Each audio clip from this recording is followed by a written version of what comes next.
اسحاق ڈار کی بنگلہ دیشی مشیر خارجہ سے ملاقات، دو طرفہ تعلقات کو مزید مضبوط بنانے کے عزم کا اعادہ۔ ڈپٹی وزیر اعظم اور وزیر خارجہ سینیٹر محمد اسحاق ڈار نے ڈھاکہ میں بنگلہ دیش کے مشیر خارجہ امور محمد توحید حسین سے تفصیلی ملاقات کی۔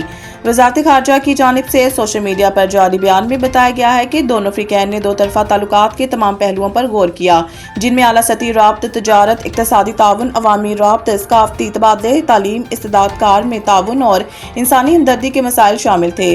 ملاقات میں سارق کی بحالی، مسئلہ فلسطین اور روہنگیا کے مسئلے کے حل سمیت علاقائی اور بین الاقوامی امور پر بھی تبادلہ خیال کیا گیا۔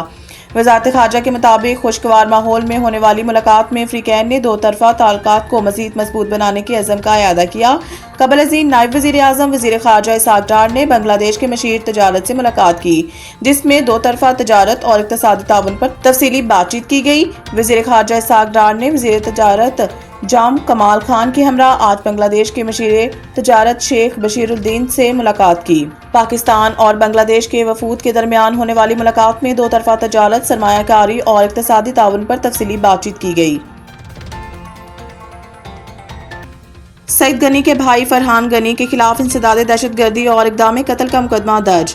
پیپلز پارٹی رہنما سعید غنی کے بھائی فرحان غنی کے خلاف مقدمہ سرکاری ملازم حافظ سہیل کی مدعیت میں درج کیا گیا، جس میں انسداد دہشت گردی، اقدام قتل اور دیگر دفعات شامل کی گئی ہیں۔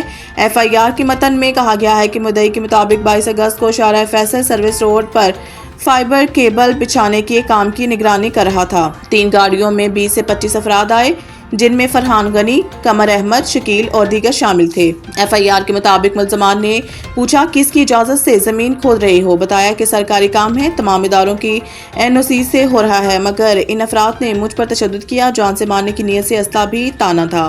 ایف آئی آر کے مطابق مدعی مقدمہ نے بتایا ہے کہ انہیں قریبی پیٹرول پمپ کے کمرے میں لے جا کر تشدد کیا گیا اور پھر پولیس موبائل آ گئی اور ان سے چھڑا کر تھانے لے آئی۔ دوسری جانب چیئرمین ٹنیسر ٹاؤن فرحان غنی نے دیگر 4 ساتھیوں سمیت فیروز آباد تھانے پہنچ کر گرفتاری دے دی۔ سعید غنی نے لکھا کہ فرحان غنی سمیت تمام لوگ عدالت میں اپنی بے گناہی ثابت کریں گے۔ سپریم کورٹ کا ہر جج پاکستان میں بنیادی حقوق کی خلاف ورزی کا ذمہ دار ہے۔ جسٹس اطہر من اللہ اسلام آباد میں ڈیفینس آف ہیومن رائٹس کی تقریب سے خطاب میں جسٹس اطہر من اللہ کا کہنا تھا کہ سچ بولنا بہت مشکل ہے، جو سچ بولتا ہے اس سے بہت زیادہ نفرت کی جاتی ہے۔ وکلا تحریک کا کردار جمہوریت اور آئین کی بحالی تھا۔ وکلا تحریک نے شہریوں کی بڑی تعداد کو اپنی طرف راغب کیا۔ انہوں نے کہا ہے کہ گمشدگی کے کیس سے سب سے زیادہ مشکل ہوتے ہیں۔ ریاست کا کام اپنے بچوں کی حفاظت کرنا ہے۔ میں نے مسنگ پرسنز کیس کا جب پہلا فیصلہ دیا، جس کے اثرات 4 سال تک مثبت رہے، اپنے افسر کو کہا کہ اپنے علاقے میں مسنگ پرسنز کیس کو برداشت نہیں کر سکتا۔ سرکار کا کام احتساب کرنا ہے، سب کی حفاظت کرنا ہے، آئینی عدالت کو 24 گھنٹے کھلے رہنا چاہیے۔ میں نے فیصلے میں کہا کہ مسنگ پرسنز کیس میں کسی سرکاری افسر کے ساتھ نرمی نہیں دکھائی جائے گی۔ جسٹس اطہر من اللہ کا کہنا تھا کہ اگر ریاست گمشدہ کیسز میں ملوث ہو تو عدالتیں کچھ نہیں کر سکتی۔ سپریم کورٹ کا ہر جج پاکستان میں بنیادی حقوق کی خلاف ورزی کا ذمہ دار ہے۔ بلوچستان کی بچیاں، خواتین سڑکوں پر رل رہی ہیں، ہمیں شرم آنی چاہیے۔ انہوں نے کہا کہ اگر جمہوریت آئین، آزاد عدلیہ نہ ہو، نئی نسل کے ساتھ انصاف نہ ہوگا، سرکار میں رہنے والے 77 سال سے سچ نہیں بول پائے۔ سچ بولیں گے تو حالات بدلیں گے۔ سب کو سچ معلوم ہے لیکن ہم سب سچ جاننا نہیں چاہتے۔ وزیر داخلہ کی تبلیغی اجتماع کے لیے آنے والی غیر ملکی وفود کے ویزا مسائل حل کرنے کی یقین دہانی۔ لاہور وفاقی وزیر داخلہ محسن نقوی نے تبلیغی جماعت کے مرکز ڈرائیو-ان کا دورہ کیا۔ وزیر داخلہ سینیٹر محسن نقوی نے تبلیغی جماعت کے اکابرین مولانا محمد احمد بٹلر، مولانا عبید اللہ، ڈاکٹر سلیم اور دیگر سے ملاقات کی۔